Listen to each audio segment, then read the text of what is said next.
Shri Vishakha. He Krishna Karuna Sindhu, Dina Bandhush Jagatpate, Gopesha Gopika Kanta, Radha Kanta Namostate, Tapta Kanchana Gorangi, Radhe Vaneshwari, Vishabhanustate Devi, Pranamami Haripriye, Mancha Kalpatarubhyascha, Kripa Sindhubhyo Vacha, Atita Nama Pavinebhyo, Vaishnavebhyo Namo Namaha.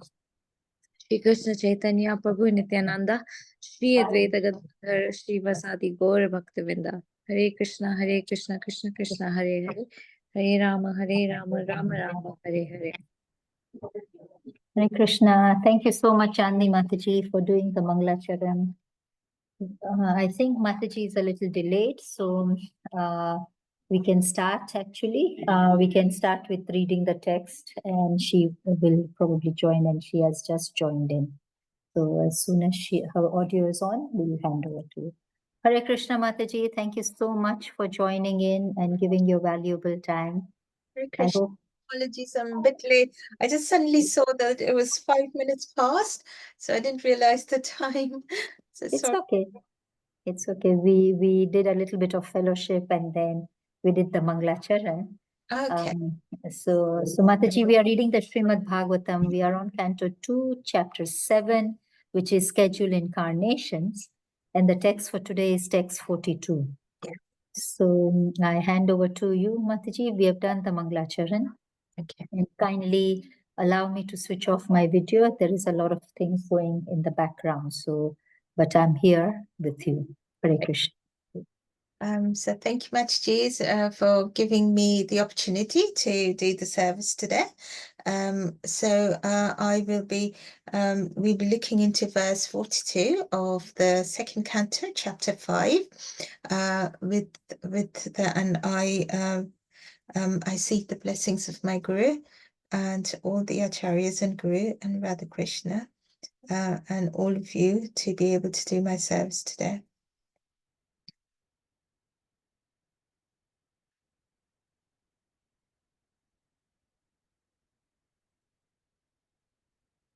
So with your permission, I will read the verse. If I do make any mistakes, please do correct me.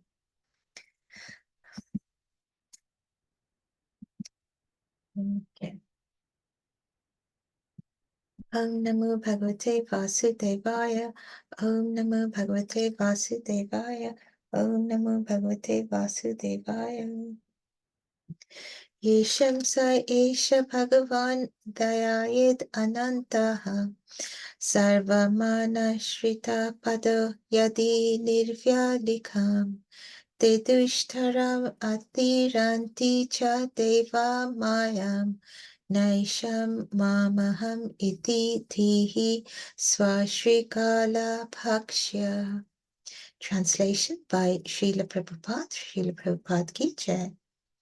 But anyone who is specifically favored by the Supreme Lord, the personality of Godhead, due to unalloyed surrender unto the service of the Lord, can overcome the insurmountable ocean of illusion and can understand the Lord.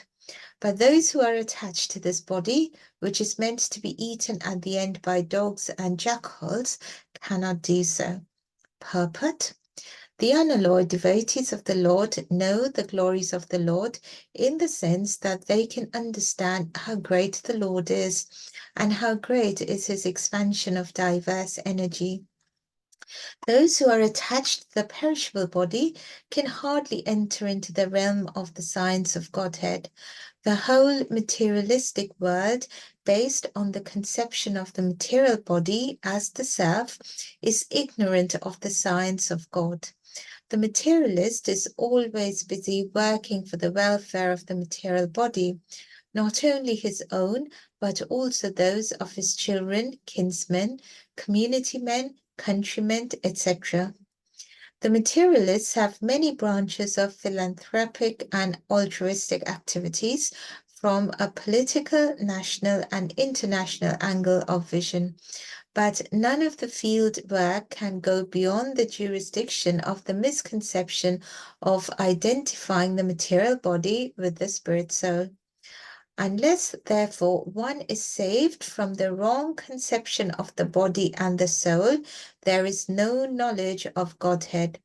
And unless there is knowledge of Godhead, all advancement of material civilization, however dazzling, should be considered a failure. Hare Krishna. Okay.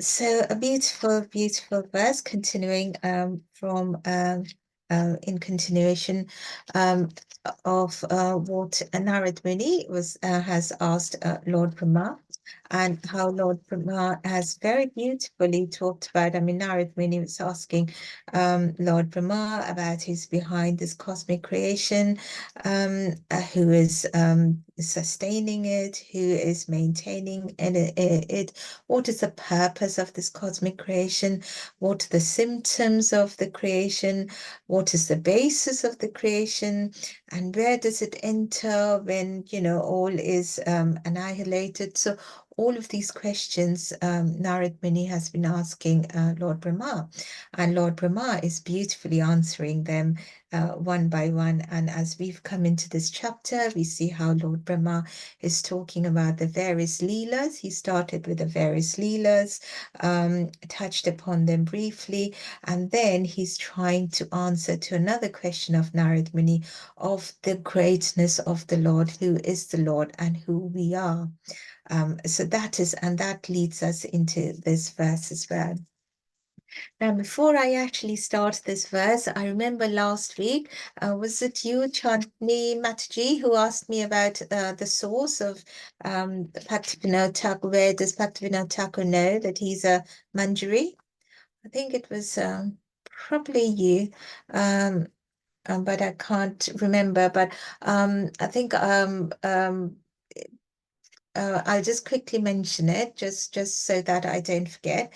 But Bhaktivinoda Thakur, you know, when the Lord comes in any of his incarnations, or when he comes as himself, as Krishna did, as Mahaprabhu did, he comes with all his associates, and they are requested to take birth in various capacities as various personalities, and Bhaktivinoda Thakur was one of the eternal. He's one of the eternal associates of Lord Krishna in Gokul, in Golok Vrindavan, sorry.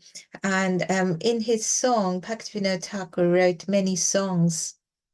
And in his song Siddhi Lalasa, that's one of his songs, in the book that he's written, Gita Mala, that is where, so the name of the book is Gita Mala, and the name of the song is Siddhi Lalasa. And that is where Bhaktivinoda Thakur talks about his eternal spiritual identity, as we were talking about last week. So, and he reveals that his eternal spiritual identity is Kamala Manjari, who's again, she served Sri Rupa Manjari, but his identity is Kamala Manjari. And the Manjaris are the ones who are the younger gopis. The gopis were slightly older. The Manjaris served the gopis, so they were the very, very young gopis. So I just thought I'll mention it before I forget, because that was asked last week. Okay, so now we go on to our verse today. Sorry, which book did you say? The name of the book is Gita Mala, Bhaktivinoda Thakur's Gita Mala, and the name of the song is Siddhi Lalasa. Thank you, Haribol. Haribol, no worries. Okay, so now the verse today touches upon quite a few very, very basic things, so basic that it takes us to right at the beginning of our, as we started our journey of Krishna consciousness, and we are talked about, we are told that there are 4 or 5 things that the verse touches upon. It says that, you know, anyone who's specifically favored by the Lord, only that person And that person who surrenders to the Lord with unalloyed devotion or surrenders completely, only such a person can overcome the ocean of illusion, insurmountable ocean of illusion. Only such a person can understand who they are. And we are touched upon, the Papa talks a lot about the spirit, soul, and the Lord, and the difference between, who are we, what's the nature of the spirit, soul, and how can we understand the Lord. And then we are talked about, who the Lord is, and how the jivas who are attached to the body or their material body, how they cannot really have this understanding and how they cannot overcome this ocean of illusion. But because they are so much attached to this material body, they are, at the end, they are eaten by dogs and jackals.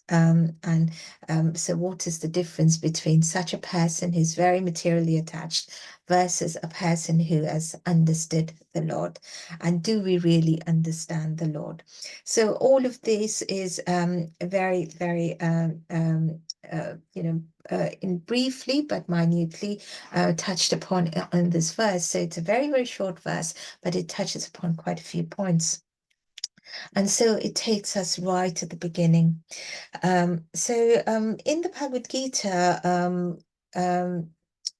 in verse number in chapter 2, verse number 12, Krishna tells everyone that not everyone can really understand this. And what does he mean by this? Krishna says that not everyone can really understand what is a soul, what's the material body, and who am I? And he takes Arjuna back to the basics. Now we see Arjuna wants to know, he completely surrenders to Krishna, and what is the real truth? Who are we? And this is where Krishna tells Arjuna that we are spirit souls. How do you define ourselves? You cannot define ourselves by our hand, our head, our heart.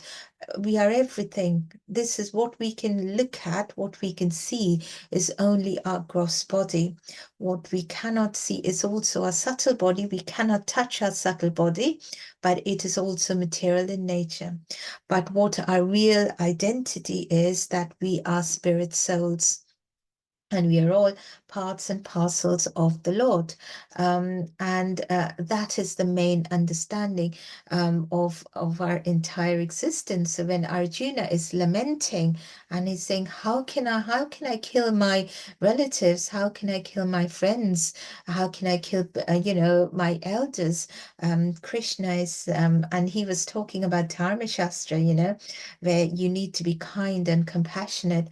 And Krishna tells Arjuna, you're talking like a very learned person, but what you're saying is far from sounding learned or knowledgeable at all, because a learned person already knows that we are spirit souls. We are not the body. You are talking about people who, looking at their bodies and how they are related to you in this particular life. Whereas if you identify yourself as a soul, any learned person would know that the soul is eternal. The soul was there since eternity. The soul is there now, and the soul is going to be there in the future for eternity. Why? Because the soul is part of me and I am eternal. The soul is as Sat Chit Ananda, as Sat, as eternal as I am. And then, Krishna also says that, that soul is indestructible. You cannot destroy the soul.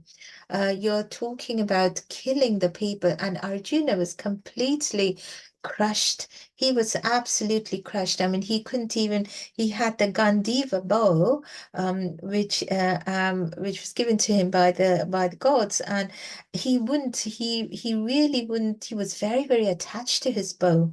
He wouldn't have his bow down anywhere. But even that Gandiva bow was falling off his shoulders. He was just so much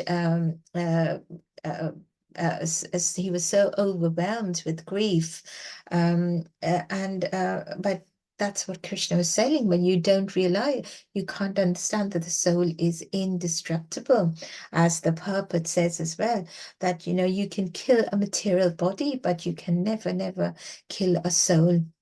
But what happens to the soul? The soul transmigrates. So based on what a jiva thinks at the end of a particular material life, based on that, and also based on the karma of that jiva, the soul leaves one material body and transmigrates into another material body, whether it's in the human form, in the animal form, insect form, tree form, or whichever form is befitting that particular soul. So these are the kind of things that we are, again, very quickly reminded that, yes, we mustn't forget. We are coming into Srimad Bhagavatam, so we are progressing in our knowledge of ourselves, of the Lord, but we mustn't forget the absolute basic. And so when Narad Muni, after talking to Narad Muni about the incarnations, about the greatness of the Lord, Lord Brahma is taking us right to the basics, that you can only understand the greatness of the Lord if you understand who you are and your relationship with the Lord. So remember, you are a spirit soul, and that is what the verse reminds us, first of all, that we are the spirit souls, but we are people in illusion. We are absolutely people in illusion, and we attach ourselves to the material body. Now we are also taught. The verse also touches upon the right and the wrong. The people who are able to understand who the Lord is, and the people who are not able to understand who the Lord is. Again, in very straightforward words, the dharmic people or the adharmic people, and Shastras tell us that there are times when the adharmic people can be killed. Now, in the earlier ages, in the earlier yugas, killing was actual killing of people. But in Kali Yuga, we understand we don't kill people, but we try to take away the demoniac nature or the qualities or the attributes from people, and we try to kill those from people. Why? By giving them Krishna consciousness, by sharing with them about the Lord, by making them understand the real purpose of life. But Shastras describe that there are 6 types of people who can be looked down upon, who can be killed, as in, and in Kali Yuga, as I said, it's just taking away their demoniac qualities. And these are people who, someone who gives poison, and this is an explanation which is also given in the Bhagavad Gita. So we see how very nicely Prabhupada, also in his purport, is relating the Bhagavad Gita to Srimad Bhagavatam. So Bhagavad Gita is like the instructions given by the Lord, and Srimad Bhagavatam exemplifies, gives us examples of how to understand those instructions. So Srimad Bhagavatam is the manual to the a technical thing that we have both. Unless and until we relate the two, we wouldn't have total understanding. So going back to Bhagavad Gita, so we are told that someone who gives poison is not a good person at all. Just like Duryodhana wanted to kill Bhima by giving him poison. Someone who sets fire to the house. Okay, so again, we know how the Kauravas or Duryodhana wanted, he set fire to the house where the Pandavas were staying. And it was only by the mercy of Krishna that they were able to save themselves. But again, in terms of now, how can we understand setting fire? It's, you know, wrong words, wrong things being done to families, to a person, anything that will arise distress in a person or a family. So you have so many people wanting wrong to be done to a family, to an individual person. So they are basically setting fire to the person, or in other words, wanting to destroy that person, wanting to destroy a family. So number 3, someone who plunders riches. So someone who, you know, has a lot of wealth, and they just plunders riches, you know. They acquire riches through the wrong means, and they plunder it, and they just use it for their own sense gratification.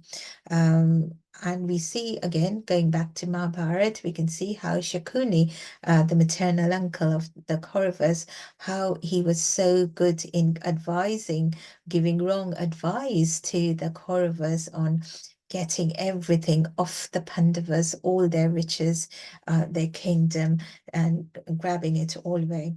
And which ties us into the 4th point, the 4th people who who needs to be stopped, and they are the people who acquire another's land or property wrongfully, cunningly, as again the Kauravas did to the Pandavas.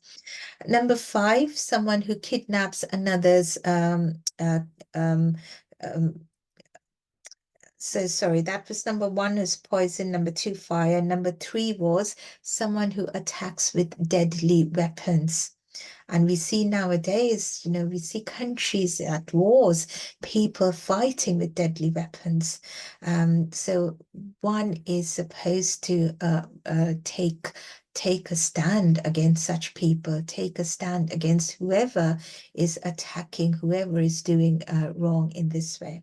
And then number 4 is plunders riches. Number 5 is someone who kidnaps somebody else's wife, or someone who sets eyes upon someone else's spouse. It's, you know, in Bhagavad Gita, it is the wife, because it was Draupadi that the Kauravas tried to insult in the assembly. But in Kali Yuga, we see there are so many ways where people have extramarital affairs, and they want to engage in sense gratification with someone else's husband or someone else's wife. So we are being told that, you know, when you come across such people, these are the people who are doing wrong. These are the people doing adharma, people who gives you poison, people who sets fire to the house, attack with deadly weapons, people who plunders riches, people who acquires another's property, and people who has wrong eyes on somebody else's spouse or its wife. So these are the people who are adharmic, and you can fight them. You can take the stand of dharma against them and do the rightful. So you don't associate with them, or you take a stand and you protest against it in whichever way is rightful, whichever way the yuga permits. So we are being talked about, so the verse also touches upon people who are attached a lot to such material things. And so what is our duty? Our duty is to take a stand of dharma. Now, Prabhupada mentions in again, he gives an explanation in Srimad Bhagavatam that in the spiritual world, even the servitor is serving independently, because everybody is Lord's. Everyone serves the Lord. Everyone loves the Lord in the spiritual world, but in the material world, we are heavily dependent. And we see when we gave the examples of those 6 types of people, people are heavily dependent on their body, in this material covering, in this body. That is the reason they want those riches. That is the reason they want to their sense gratified through, by looking at somebody else's husband or wife.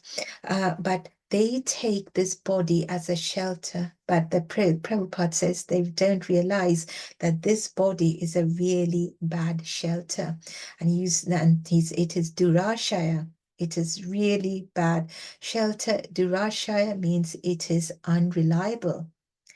Sometimes it seems that, the body is listening to us, but then as one grows older and older, we see the body is not even listening to us. We have, gray hair, we have people can't walk, or, people have illnesses. So we are in this material world where there is birth, death, old age, and disease. Sometimes the bodies do listen to us. Yes, we take the right food, we do exercise, or the body's fine. Other times the body is not. So this body is really a bad shelter for our Atma, or our soul.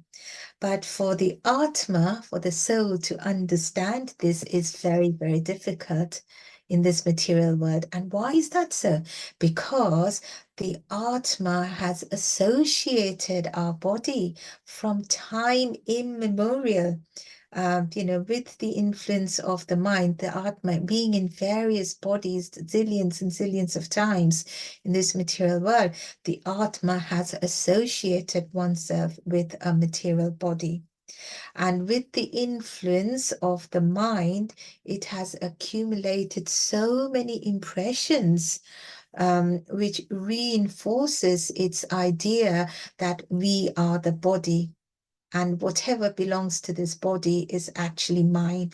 So mama aham, or my property, my prestige, my money, my family, my friends. As Arjuna was doing, my family, he was forgetting that his family is doing adharma, is trying to kill his own family, trying to do wrong to the countrymen.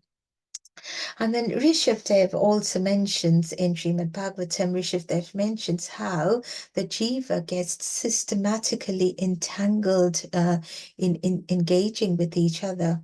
Whether it's the opposite gender, whether it is with material things, and by doing so gets detached from Krishna. And the whole system in Kali Yuga, as we are progressing into more and more into Kali Yuga, this whole system, our education, our training, our culture, everything is towards how to forget Krishna. In the education, we are not taught about Krishna anymore. Nobody goes to Gurukul anymore. It's not that in the Gurukul they didn't teach science or geography or history or sociology or politics. Everything was taught in the Gurukuls as well, but everything centered around Krishna. Whereas now we are being taught to be independent and everything as independent science without Krishna, forgetting the fact that the Vedic knowledge is the greatest science. And everything comes from there. We've lost 95% of Vedic knowledge. We're only here with 5%. And even with that 5% of science, we are doing great wonders. So it naturally becomes with people forgetting this, it naturally becomes very difficult for people to be happy.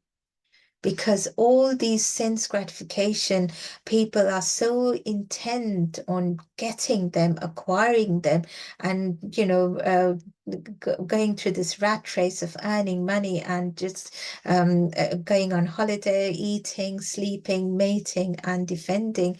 Where are they using their consciousness that is so preciously given to the human beings?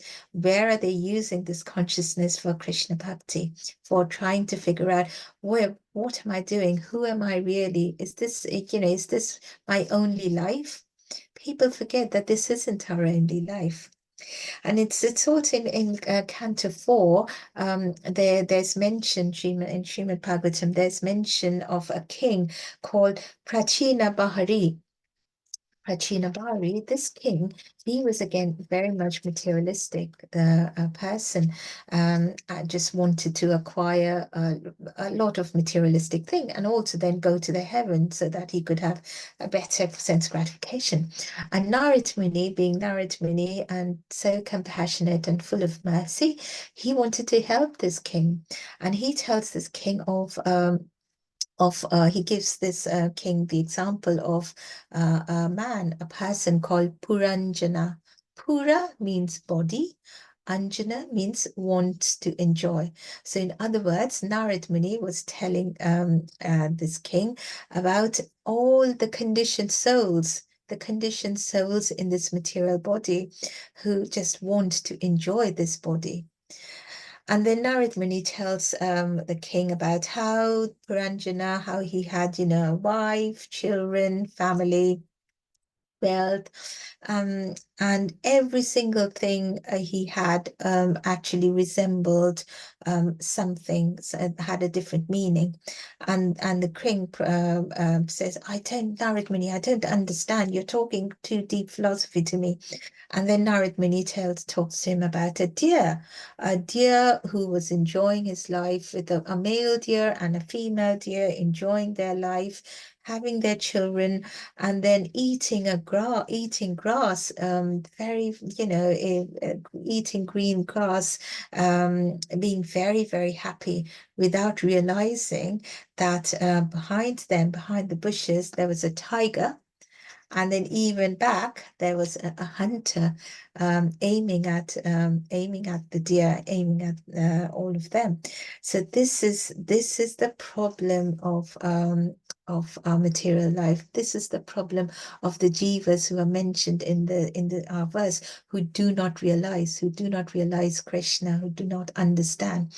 It is they don't. Why? Because they are completely engulfed by Maya. And it is very, very difficult to reject Maya. I was listening to a class where Prabhuji is saying that Maya has excellent marketing strategies. And I loved it. She says, of all the advertising, that Maya has the best marketing strategy, because she always promises happiness and she always fails to deliver that happiness. She may give us, temporary happiness, but that is only to put us in more illusion. But in other ways, she promises something and never delivers that happiness, but in return, she ends up giving us misery. So Maya is the greatest, she has a great marketing strategy, and I really love that analogy. But what happens is that these, as conditioned souls, we end up wanting to exploit Maya and try and be happy. But it's actually the other way around. It's Maya exploiting us. And why shouldn't she? Because she's a great devotee of the Lord. And her role is to make us understand that this is not our original abode. Our abode is with the Lord in the spiritual world. So we have to remember that we shouldn't want to really control or exploit Maya in any way. Now, then we are told, so all this is happening. So we've been mentioned about such type of people in this verse, and these people full of material thoughts, they cannot really understand the Lord. So what is the remedy? So the remedy, we are told, the remedy is two things. We take up devotional service, practice bhakti, and people needs to, and we try to understand the Lord. And secondly, people need to get detached from this material body and attach oneself to Krishna. So going back to point A, we need to practice bhakti. We need to understand the Lord. Now we heard in the last few verses, it's impossible to understand the Lord. Even Ananta Shesha, he's with his, uncountable number of heads, he's been talking since eternity. He is not able to, talk about the Lord or glorify the Lord enough. He cannot understand the Lord. So how can we, in us in our diminutive existence, how can we understand the Lord? And we are told there's a beautiful, beautiful verse which is some acharyas assign it to a prayer for Vishnu, some acharyas assign it to a prayer for Lord Shiva. But it says, Asita Guri Samansyat Kajalam Sindhu Patre Surataru Barasaka Likhani Patra Murbi Likhati Yadu Grihitva Sharada Sarvakalam Tadvapi Tava Gudanam Isa Param Nayati. And it means that even if the mountains are ink, if the mountains become ink, we crush the mountain and they become ink, even if the ocean becomes the ink pot, all the oceans in the entire universe becomes ink pot. And the earth, the whole of the earth becomes paper. Even if the goddess of learning, Saraswati, and Ganesha, who helped in writing, who helped Vasudev in writing, even if Lord Ganesha and Mother Saraswati, even if they are writing all the time with all the knowledge, even then, oh God, you cannot be described completely. Even if all the mountains become ink, the oceans become the ink pot, the earth becomes the paper, and Goddess Saraswati and God Ganesha are writing and scribing and talking about and wanting to glorify you, even then, oh God, you cannot be described, because it is impossible to describe the Lord and understand the Lord completely. So, so how can we define Lord then? Because we have to understand a little bit of the Lord. Otherwise, how do we form that connection with the Lord? Because we cannot do that without knowing somebody. And so, through the great devotees and personalities, the Shastras try to tell us a little bit about how we can define the Lord. And we're told. Now, again, we go back to the Bhagavad Gita, where when Arjuna surrenders to Krishna, and Krishna starts giving him the knowledge. It is said, Sri Bhagavan Uvacha. Previously, in chapter 1 of Bhagavad Gita, Lord Krishna is referred to, even in the initial verse, Lord Krishna is referred to with many names, as Madhava, as Rishikesha, as Keshava. But when the Lord starts giving knowledge to Arjuna, it says Sri Bhagavan Uvacha. Why not Rishikesha? Why not any other name? Because Bhagavan is the complete, someone he's the absolute personality of God. And we are told that there are 3 stages of God understanding. The first stage, so the individual soul can realize God in 3 stages. The first stage is in the stage of the Brahman, where it is the all understanding the Lord as the all-pervasive aspect of the Lord, that the Lord is everywhere. So if we give the analogy of the sunshine, so if you think that, yes, the sunshine can be everywhere.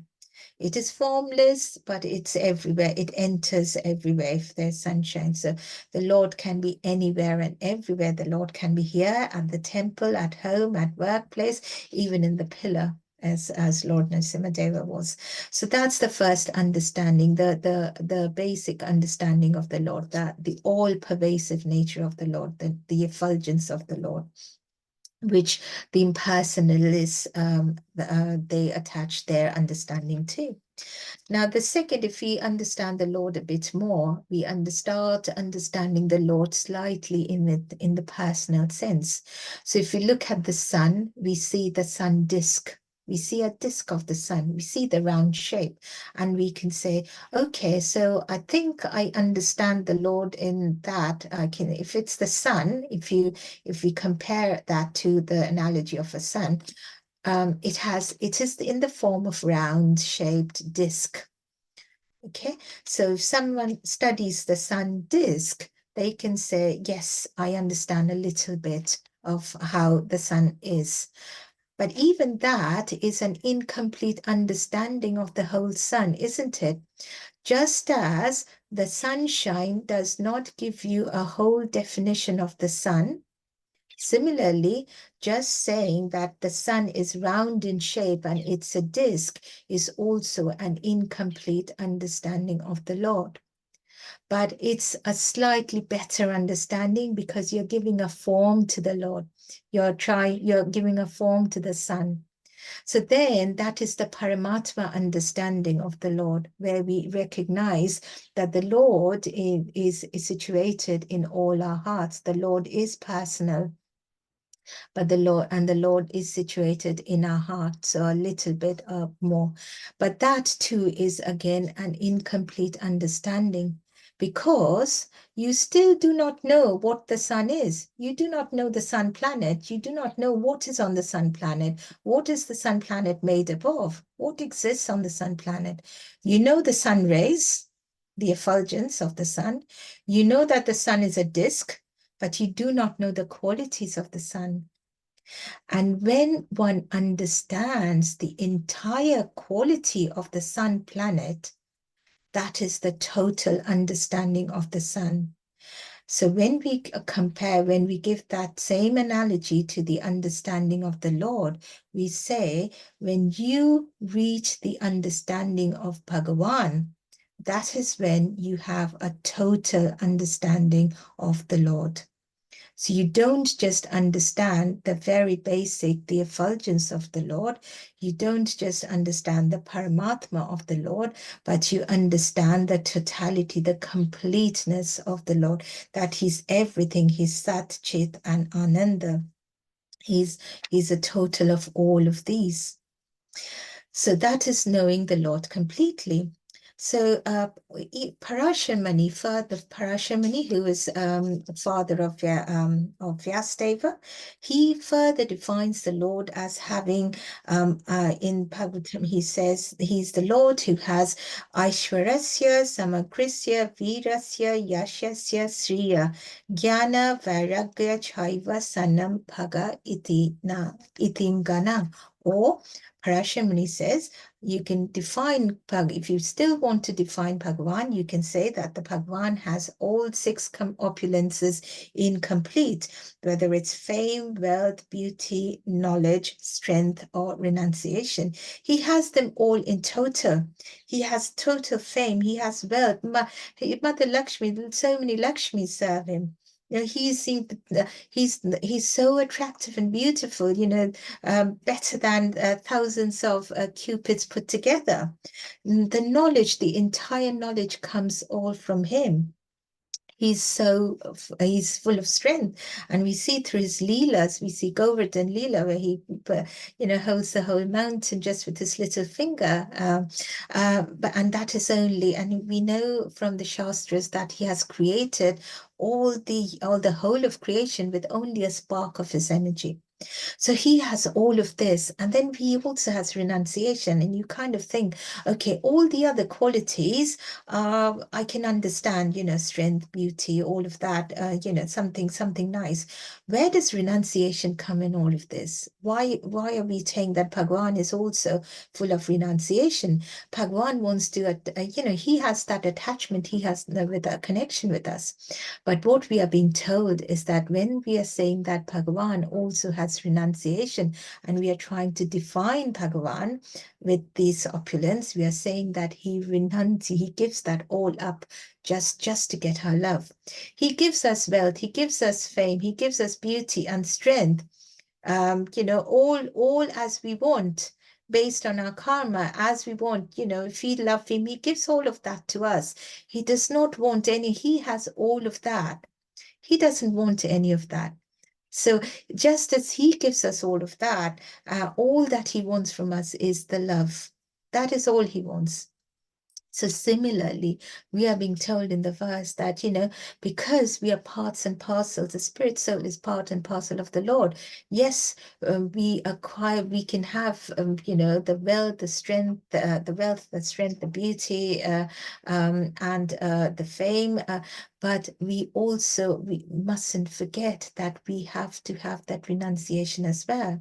And what is renunciation? We don't have to give anything up, but we signpost, or we channelize all that we have towards Krishna.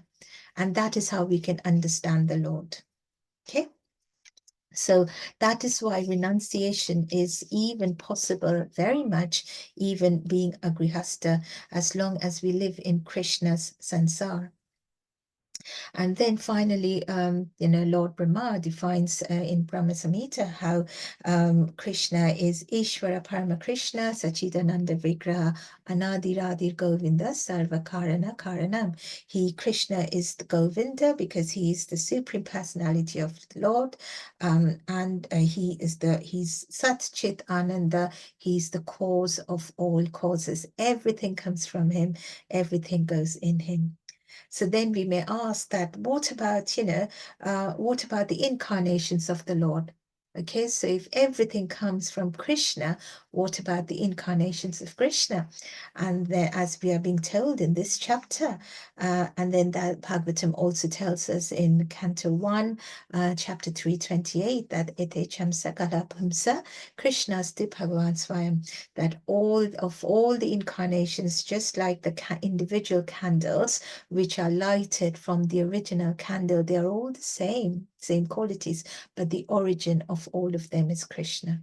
Even the incarnations, the expansions, the incarnations that was touched upon yesterday as well, the various incarnations, about the expansions in the spiritual world, and also the demigods, all of the jivas, everything in creation comes from him. So that is Bhagavan, but that is what we can grasp. We cannot really understand who Bhagavan is, but the Shastras, they are trying to give us some definition of Bhagavan by telling us all of this little bit here and there. So so this verse we talked upon, where they touched upon, people who are very, very materialistic. We talked upon how the remedy is to practice to try and connect with this Lord. Connect, and so our main occupation of this material body is to realize Krishna, is to understand that we need to have that connection back to Krishna, with Krishna. And what do we achieve through this connection to Krishna? What do we achieve? Krishna Prem. And we go back to Godhead. And that is the entire purpose of our human life. In the Yajurveda, the soul is considered to be like a silkworm, which wraps itself around with coats and coats of, layers and layers of, covering. And that is what our soul is. Our soul is covered by layers and layers of these contaminated, or contamination rather, through the innumerable number of material lives we've had. And we've forgotten to realize God in his Brahman form, which is the Sat, or the eternity. We forget to realize God in the Paramatma form, which is eternity and knowledge, Sat and Chit. And ultimately, we forget to realize God in the Bhagavan form, which is Sat, Chit, and Ananda. And as soon as we realize that Ananda, that is where we attain perfection. That is where we have to understand that we have understood God. And that is what we should aspire for. And the verse is telling us, be like that, because only such a person can really, really understand God. And the Bhagavatam tells us that, to be happy, just serve this Lord. Just serve. And when we say serve Krishna, Jiver Swarupa Krishna Nitya Das, serve the Lord. What is serving? Serving is nothing but, serving without pretense. Prabhupada in this verse uses the word serving nirvyalikam. What does that mean? It's unalloyed surrender to the Lord. So serving the Lord by surrendering to him completely unalloyed. That's the word Prabhupada uses in this verse. And, it's just like stainless steel. We have steel, it can rust. As Prabhuji was explaining, steel can rust. So for the steel not to rust, we have to mix that with lots of other materials so that it becomes stainless steel. But our bhakti should not be like that. Our bhakti should be unalloyed, completely pure, and not mixed with any kind of materialistic surrender or materialistic happiness. As soon as we go with a shopping list to Krishna, that does not become, unalloyed surrender. Now it is again, we are surrounded by Maya. It's very difficult to give up the attachments of the material body. So to help us, how have we been helped? Krishna himself comes in Kali Yuga as Mahaprabhu. And he spreads Nam Sankirtan, just as we are also referred, and in his teaching, in his various teachings, he tells us, he also quotes the Shastra. Mahaprabhu used to study Srimad Bhagavatam all the time, especially in his Gambhir stage, during the last stages of his life. And he used to get very, very emotional studying the Shastra. And he used to talk about Vidura and Maitri Muni, the talk between them in the third canto, where Vidura is telling Maitri Muni that Janasya Krishna Vimukasya Daivat, people have turned away from Krishna. People have become expert in performing adharma. And people have and because of that, only to satisfy their senses.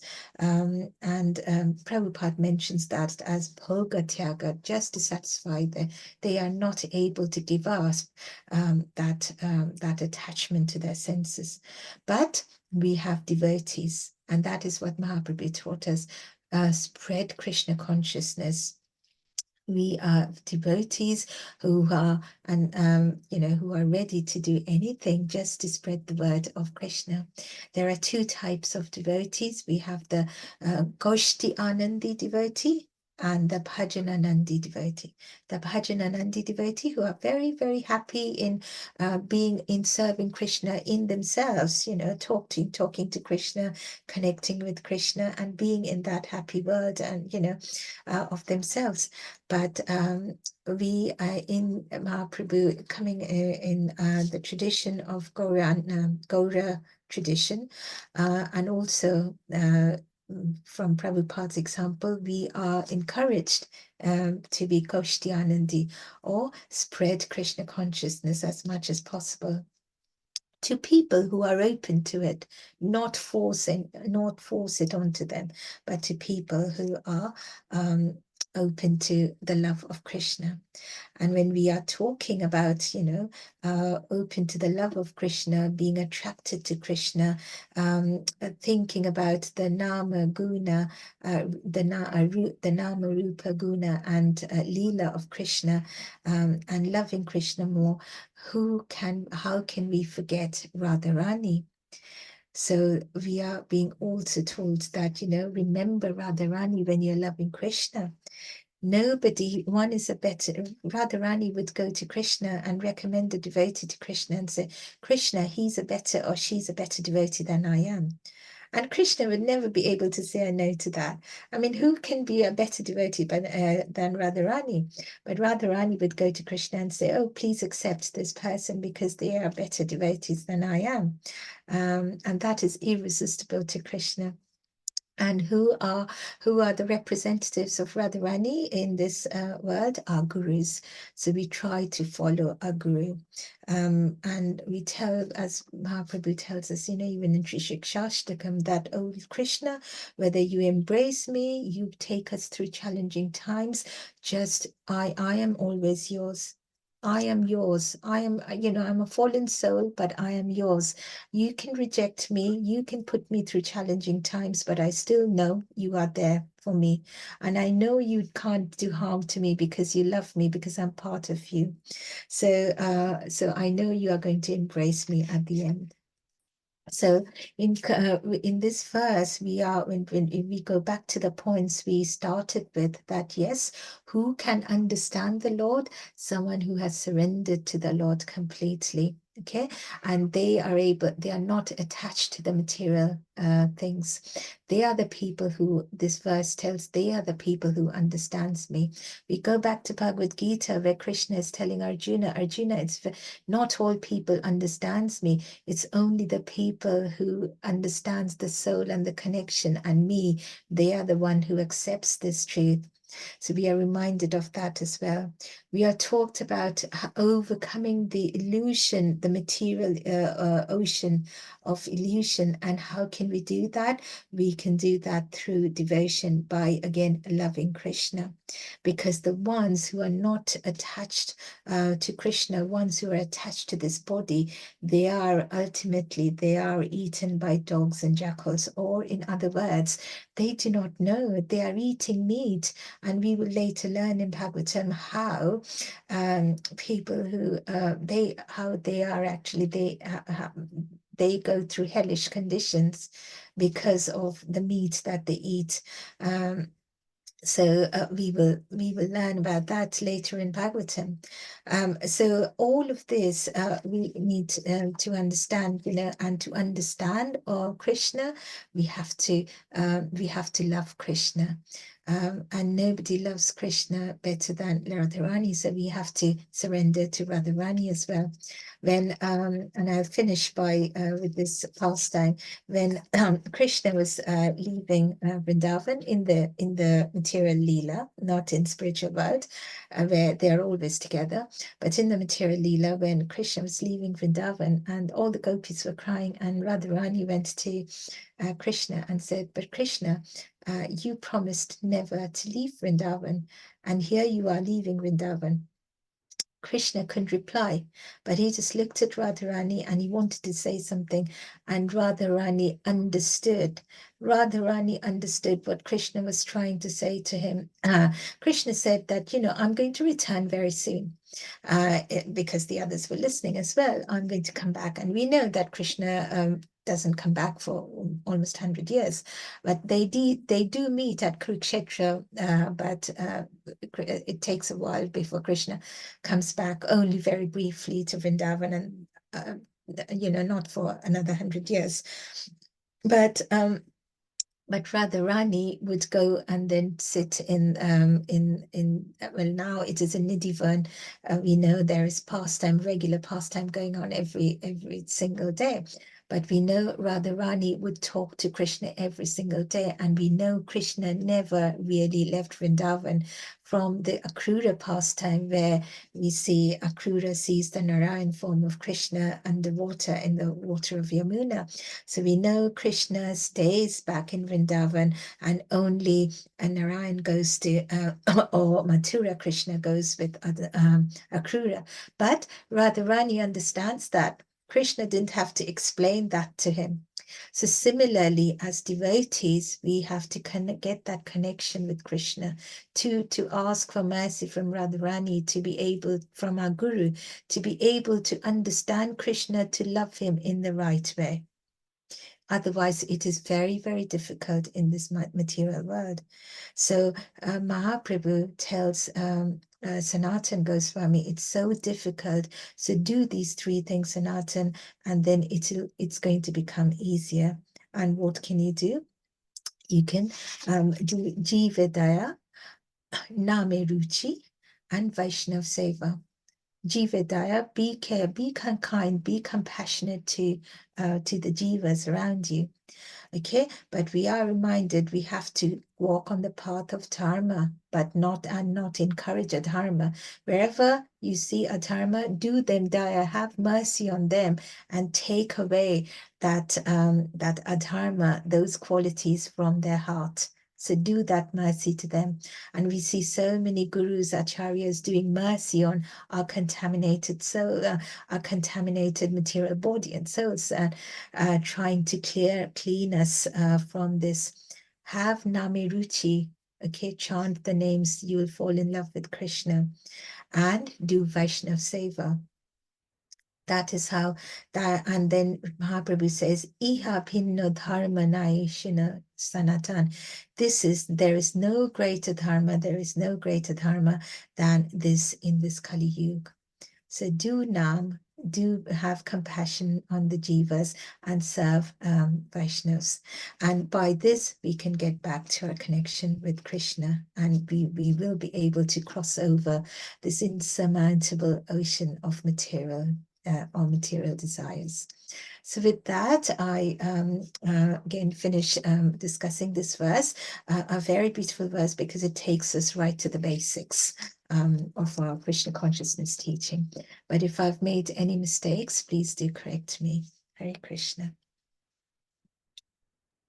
Hare Krishna, Mataji, thank you so much for today's session. And actually, it's the summary of the whole chapter, as you mentioned. And it took me back to the whole chapter. Mataji, I have one question. When you said that the Atma gets bonded with the body, so is that the reason why we burn the body, so that the Atma sees that this body doesn't exist anymore? Yes, Mataji, because the Atma identifies itself as the body. So, but as soon as the Atma leaves the body, the material body, that decomposes. So yes, in one way, I suppose that is why we do burn the body, because that body is of no use anymore. And as soon as the Atma leaves the body, that Atma doesn't even recognize that body anymore. And we are told about that by giving the example of Abhimanyu. Abhimanyu, who was the son of Arjuna, who was killed in that Chakravyuh. Krishna was lamenting Abhimanyu so much, he just could not forget. So Krishna brings back the soul of Abhimanyu just for Arjuna to talk to him once. And Abhimanyu comes and asks Arjuna, who are you? And Arjuna says, I'm your father, can't you recognize me? And Abhimanyu's soul says, but father, in which life? So the soul forgets the body, the current material body, as soon as it leaves. And it becomes completely detached. And that is also a boon of Krishna, because just imagine if we had remembered all our past lives, we are full of, challenges in our current life. How would we cope with remembrance from past lives? And unless and until, it's an elevated soul or Krishna has a purpose, we see some people are able to remember their past lives. But otherwise, yes, the material bodies are of no use. They are burned as soon as the Atma leaves, because the Atma does not relate to that body at all as soon as it leaves it. Does that answer your question? Yeah. I just want again another clarification. So the Atma right now is identifying with this body. Yes, Mataji, yeah.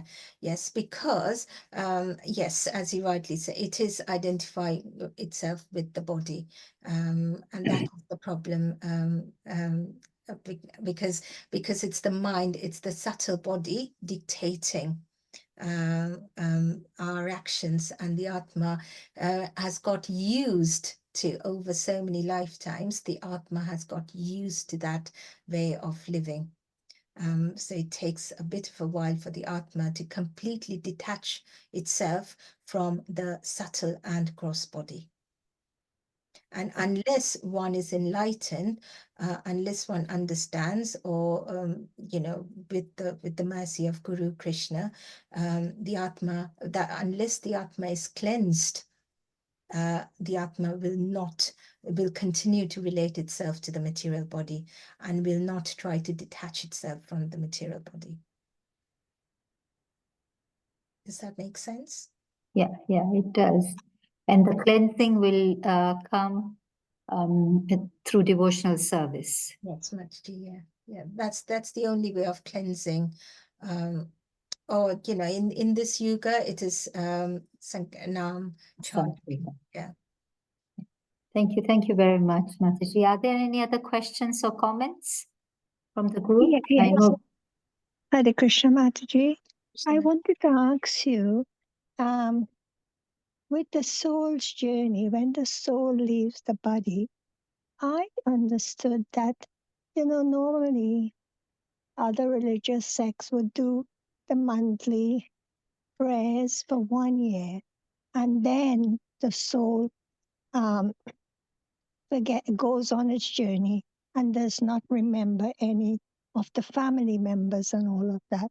But you're saying that the soul, the minute the soul leaves for its journey, it forgets all about the present family and all of that. Is that right? So Mataji, there is a particular time, yes, and that is where people do prayers, because the soul does attach. There are different thoughts to it, because we do not understand what Krishna's purpose is. So say, for example, sometimes you see great devotees, and we've seen that in ISKCON as well. They leave this material body very, very suddenly. All of a sudden, they leave this material body. We've seen, Tamal Krishna Maharaj just leaving the body very suddenly. And we understand that Krishna has a purpose.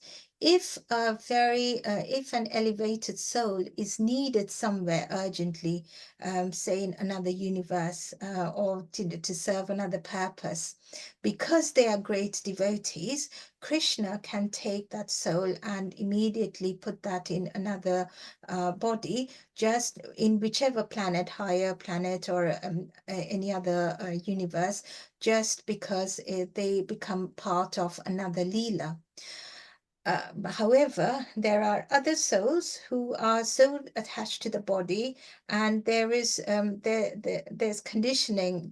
They cannot just come out of their immediate attachment right away.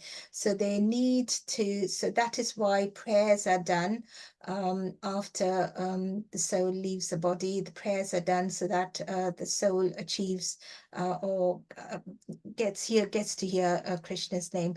So there are no fixed rules that yes, all the souls will have to stay for so many amount of time, or so many days or months, before it is assigned a different body. Because there are souls, each soul has their own relationship with Krishna, and each soul has a definite purpose. So say, when, again, going back to the Bhagavad Gita, when Krishna is trying to make Arjuna understand that you're lamenting. Okay, I can understand you're lamenting for Bhishma, but even then you shouldn't. Bhishma is a Mahajan, he's a great devotee. And such great devotees, when they leave this current material body, they will immediately achieve a spiritual body. So they will either go to the higher planets, or they will reach the spiritual world. But he didn't say that about the others. He didn't say that about Duryodhana or the other Kauravas who are in the path of wrong. I mean, they were all in the Kaurava army, but he did not compare a Duryodhana to a Bhishma, because the destination of their souls would be very different, and also there would be the time factor.